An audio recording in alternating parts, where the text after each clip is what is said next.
Primary TET pass ২০২২-২৩ যাদের academic score ২৫ এর কম রয়েছে, সেটা এসসি, এসটি, ওবিসি বা জেনারেল যাই হোক না কেন, ওনারা কীভাবে সুযোগ পেতে পারেন পরবর্তী নিয়োগে? বা ওনাদের কি কোনো সুযোগ নেই? কারণ ওনারা তো দুশ্চিন্তায় রয়েছেন। বিশেষ করে যখন কিনা ২ বছর ইন্টারভিউ নোটিশ আসেনি এবং সময়টা আরও পেরিয়ে যাচ্ছে, অতিক্রান্ত হচ্ছে এবং ২৩ এর এখনও রেজাল্ট দেয়নি, ১ বছর হয়ে গেল। ঠিক আছে? তো ওনাদের নিয়ে কিছু কথা বলব যে কীভাবে ওনারা সুযোগ পেতে পারেন বা ওনাদের কতটুকু সুযোগ রয়েছে, সেটা এসসি কাস্টের হোক, ওবিসি হোক বা জেনারেল হোক, যে কোনো কাস্টেরই হোক। তাই ভিডিওটা যারা দেখছেন অবশ্যই শেষ পর্যন্ত দেখবেন। একটুকুই অনুরোধ যে দেখলে শেষ পর্যন্ত দেখবেন, তাহলেই বুঝতে পারবেন যে আমি কী বলতে চাইলাম। দেখুন, সবার ১ম এ এটাই বলব, আপনার একাডেমিক স্কোর ২৫ এর কম রয়েছে, অবশ্যই চাকরি পাওয়ার সুযোগ রয়েছে। হ্যাঁ, সে নিয়োগটা যখনই হোক, ৬ মাস পরে হোক বা ৬ মাস পরে শুরু হোক ইন্টারভিউ বা ১ বছর পরেই হোক, আপনার ২৫ এর নিচে রয়েছে বলে হতাশ হওয়ার কোনো কারণ নেই, নিরাশ হওয়ার কোনো কারণ নেই। সমালোচক এবং আত্মীয়স্বজন থেকে শুরু করে পাড়া-প্রতিবেশী কারো কথা শোনার দরকার নেই যে, তোমার তো ২৫ এর নিচে একাডেমিক স্কোর রয়েছে এবং ২ বছর এখনও ইন্টারভিউ নোটিফিকেশনই আসেনি। ২৩ এর এখন রেজাল্টই দেয়নি। তাহলে যাদের ২৫ এর উপরে ওনাদেরই বেশি সুযোগ। তোমাদের তো সুযোগই নেই। ২৫ এর নিচে যাদের রয়েছে তাদেরকে এরকম বলা হবে। এরা কখনোই নয়। আমরা এর আগের নিয়োগগুলো তো দেখতে পেয়েছি। এস গত ২৪ এর নিয়োগে যদি দেখি, ২৫ এর মধ্যে একাডেমিক স্কোর ছিল। এসসি, এসটি, ওবিসি হলে একটু সুবিধা বেশি রয়েছে জেনারেলদের তুলনায়, যাদের ২৫ এর কম রয়েছে। জেনারেলদেরও সুযোগ রয়েছে ২৫ এর নিচে। মানে কীভাবে সেটাই বলব। দেখুন, সবার প্রথম তো আপনাকে ভাবতে হবে যে আমার একাডেমিক স্কোর যেটা রয়েছে, আমার ২৪ থাকুক, ২৩ থাকুক, ২৫ এর নিচে যাদের কথা বলছি, অবশ্যই আমার থেকে কিন্তু যাদের ২৬, ২৭, ২৮ তারা কিছুটা হলেও এগিয়ে রয়েছে এই কারণে, তারা যদি ইন্টারভিউতে ১০ এর মধ্যে ৮, ৭, ৬ ও পায়, তাদের কিন্তু সুযোগটা বেশি থাকবে। কিন্তু আপনাদেরকে শুধুমাত্র ইন্টারভিউটাকে খুব ভালোভাবে দিতে হবে। এইটাই একমাত্র রাস্তা যার মাধ্যমে আপনারা আপনাদের স্কোরটাকে ভালো করতে পারেন এবং আপনারা চাকরিটা পেতে পারেন। যেমন ধরুন যাদের কারণ অনেকেই এরকম জিজ্ঞাসা করে যে কাট অফ কত হবে, কাট অফ কত হবে? দেখুন, কাট অফ অনেক কিছুর উপর নির্ভর করে, সেটা আপনারাও জানেন। কত শূন্যপদ রয়েছে, কত শূন্যপদ দিবে ১৫,০০০ কি ২০,০০০? এবার কতজন পরীক্ষা দিতে যাচ্ছে, কতজন পরীক্ষার্থী রয়েছে, কতজন ইন্টারভিউ দেবে, তার উপর নির্ভর করে কাট অফটা হবে। তো কাট অফ আমরা আন্দাজেই ধরে নিচ্ছি খুব বেশি হলে জেনারেলদের ধরে নিচ্ছি যে ৩২-৩৩ হবে। ঠিক আছে? কেউ বলছে ৩৪ এ চলে যাবে, সেটা তাদের ব্যাপার। মানে প্রত্যেকেই আমরা যা খুশি একটা ভাবতে পারি। কী হবে আমরা তো জানি না। সেটা শুধুমাত্র শূন্যপদ এবং ইন্টারভিউর কতজন দিতে যাচ্ছে তার উপর নির্ভর করে হবে। ঠিক আছে? তো ধরে নিই যদি যে ৩২ থেকে ৩৩ জেনারেলদের বা এসসি, এসটিদের ধরে নিচ্ছি। এসটিদের ধরে নিচ্ছি, এসটিদের সবথেকে কম হয়। ধরে নিচ্ছি ২৮, ২৯, এসসিদের ৩০, ৩১। তো এরকম কাট অফ যদি ধরি এবং তারপর যাদের ২৫ এর নিচে একাডেমিক রয়েছে, ধরুন কারো রয়েছে ২৪, ২৪ একাডেমিক, ২৩, ২৪ অনেকেরই রয়েছে এবং ওনারা কিন্তু খুবই দুশ্চিন্তায় রয়েছেন যে তাহলে আমাদের মনে হয় আর কোনো সুযোগ নেই। তো যাদের ২৭, ২৮ এরকম যাদের বেশি রয়েছে, ওনারাও তো চাকরিটা পেয়ে যাবেন। কারণ ওনাদের যদি ৭, ৮ ও পান ইন্টারভিউতে, তাহলেই তো অনেক স্কোরটা হয়ে যাচ্ছে, যে মেরিট স্কোরটা। যেমন ধরুন যার ২৭ একাডেমিক, সে যদি এদিকে ৮ পেয়ে যায়, তাহলে কত হচ্ছে? ২৭ থেকে ২৮, ২৯, ৩০, ৫ ৩ ৮ মানে ৩৫। তাহলে ৩৫, ৩৪, ৩৫ একাডেমিক স্কোর ৩৫, ৩৪ যদি স্কোর হয়ে যায় মেরিট স্কোর, তার মানে তার তো প্রায় চাকরি নিশ্চিত বলা যেতে পারে। কারণ অত হাই কখনোই হবে না আমার মতে। আপনাদের মতটা আলাদা হতে পারে। তো যাদের একাডেমিক্স ২৪, ২৩ বা ২৩ এর থেকেও কিছুটা কম রয়েছে ২২.৫, ২২, ওনাদের একটাই মাত্র রাস্তা, বিশেষ করে এসসি, এসটি, ওবিসি যারা।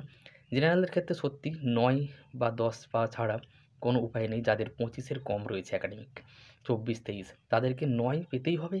৯ প্লাস ৯.৫, ১০ এটা চেষ্টা করতে হবে। জানি এটা শুনতে একটু অবাস্তব লাগছে বা কঠিন মনে হতে পারে যে ১০ পাওয়া, ৯ পাওয়া তো খুবই কঠিন।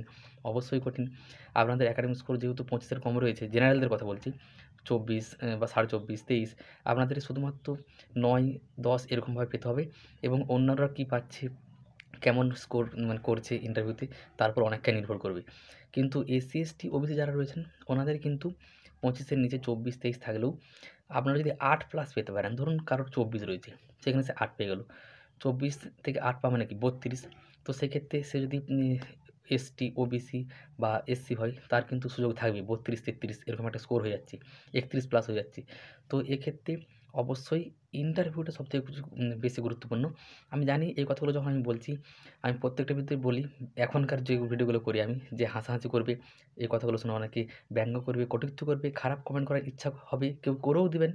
সেটা আপনারা করতে পারেন, সেটা আপনাদের ব্যাপার। আপনাদের স্বাধীনতা রয়েছে, আপনাদের ব্যক্তিগত ব্যাপার। আমি এই ভিডিওগুলো করছি যদি কিছু মানুষ, এর আগের ভিডিওতে বলেছি, এটাতেও বলছি, এবং একাডেমিক ২৫ এর নিচে থাকলে সুযোগ রয়েছে, অবশ্যই রয়েছে। শুধুমাত্র ইন্টারভিউটা ভালো দিতে হবে এই নিয়েও আমি ১-১.৫ মাস আগে, মনে পড়ছে না কবে, ১-১.৫ মাস আগে একটা ভিডিও করেছিলাম। সেখানেও কিছুজন দেখেছিল। তো আবার এই ভিডিওটা করছি যখন কিনা ২ বছর ইন্টারভিউ নোটিফিকেশান আসেনি। হ্যাঁ, ২ বছর ইন্টারভিউ নোটিফিকেশান আসেনি। হতে পারে আরও ৬ মাস আসলো না বা আরও ১ বছর আসলো না, এরকম হতেই পারে। আমি যেটা হতে পারে সেটা বলছি। আবার এটাও হতে পারে ৬ মাসের আগে দিয়ে দিল বা ৪ মাসের মধ্যে দিয়ে দিল। এবার অনেকে বলবেন ২৩ এ রেজাল্ট দেয়নি, ওবিসি মামলা চলছে, পছন্দ মামলা চলছে। হ্যাঁ, সেগুলো যখনও নিষ্পত্তি হয়ে যেতেই পারে। কেউ জানে না এই যে পরবর্তী যে ডেট রয়েছে ওবিসি মামলার বা পছন্দ মামলা, তখন তো সেটা হয়ে যেতেই পারে, ফায়সালা হয়ে যেতেই পারে। তারপরে ২ মাসের মধ্যে নোটিশ দিয়ে দিল। কী হবে আমরা তো কেউ জানি না। তো আমরা তো ধরে চলবো সবসময় যে হয়ে যাবে তাড়াতাড়ি। কারণ আমরা প্রত্যেকেই যে কোনো জিনিসই আশায় আমরা বেঁচে রয়েছি এবং আশা করে থাকায় আশাবাদী মানুষ হয় সবথেকে ভালো। ঠিক আছে? যেমন ধরুন আপনি পরবর্তী মাসে বা পরবর্তী বছরে কী করবেন, কীভাবে আপনার জীবন কাটাবেন সেগুলো এখন থেকে ভেবে রাখা উচিত অবশ্যই। কী হবে আমরা কেউ জানি না, কিন্তু আমাদেরকে অবশ্যই ভেবে রাখা উচিত যাতে সেগুলো ভালোভাবে করা যায়। মানে আবার একবার বলছি, একাডেমিক স্কোর ২৫ এর কম, ২৫ এর বেশি থাকলে তো অবশ্যই তাদের ৭-৮ প্লাস পেয়ে গেলেই সেটা SC, ST, OBC. ST, SC, OBC হলে তো অনেক সুযোগ, জেনারেল হলেও অনেক সুযোগ রয়েছে ২৫ এর উপরেই। কিন্তু ২৫ এর নিচে যাদের রয়েছে একাডেমিক, কখনোই হতাশ হবেন না, নিরাশ হবেন না। সবথেকে ১ম হতাশ এবং নিরাশ হওয়া চলবে না। কারণ হতাশ, নিরাশ হয়ে গেলে না আপনারা হয়ে যদি যান, তাহলে কিন্তু যে প্রস্তুতি, সেই প্রস্তুতিতে আপনাদের মন বসবে না এবং ভালোভাবে প্রস্তুত হবে না। ইন্টারভিউটাও দিতে পারবেন না ভালোভাবে। সেই যাবেন, মনে, মনে একটাই প্রশ্ন থাকবে, আমাদের হবে তো? ২৫ এর নিচে রয়েছে ২৪, ২৪.৫, তাহলে আমরা কী করব? আমাদেরকে হ্যাঁ ১০ পেতে হবে, এটা পেতে হবে, এরকম ভাববেন না। আপনারা শুধুমাত্র লোকের কথায়, সমালোচকদের কথায়, কে কী বলল, সুযোগ কম, এইসব কথা বাদ দিয়ে মাথা থেকে শুধুমাত্র প্রস্তুতিতে মন দিন এবং অন্য কিছু আপনি করুন, অবশ্যই করুন। সেটা আপনারা করছেন আমি জানিও। যে কোনো পরীক্ষার প্রস্তুতি, যে কোনো কাজ, যে কোনো মানে টিউশন পড়ানো থেকে শুরু করে যে কোনোভাবে টাকা রোজগার করুন।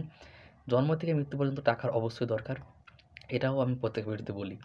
কিন্তু তার সাথে, সাথে ইন্টারভিউটা এত ভালোভাবে প্রস্তুতি নিন, সেটা ২ মাস পরে, ৪ মাস পরে, ৬ মাস পরে বা ১ বছর পরে যখনই আসুক। কারণ কখন আসবে আমরা কেউ জানি না। পর্ষদই জানেন, ভগবানই জানেন।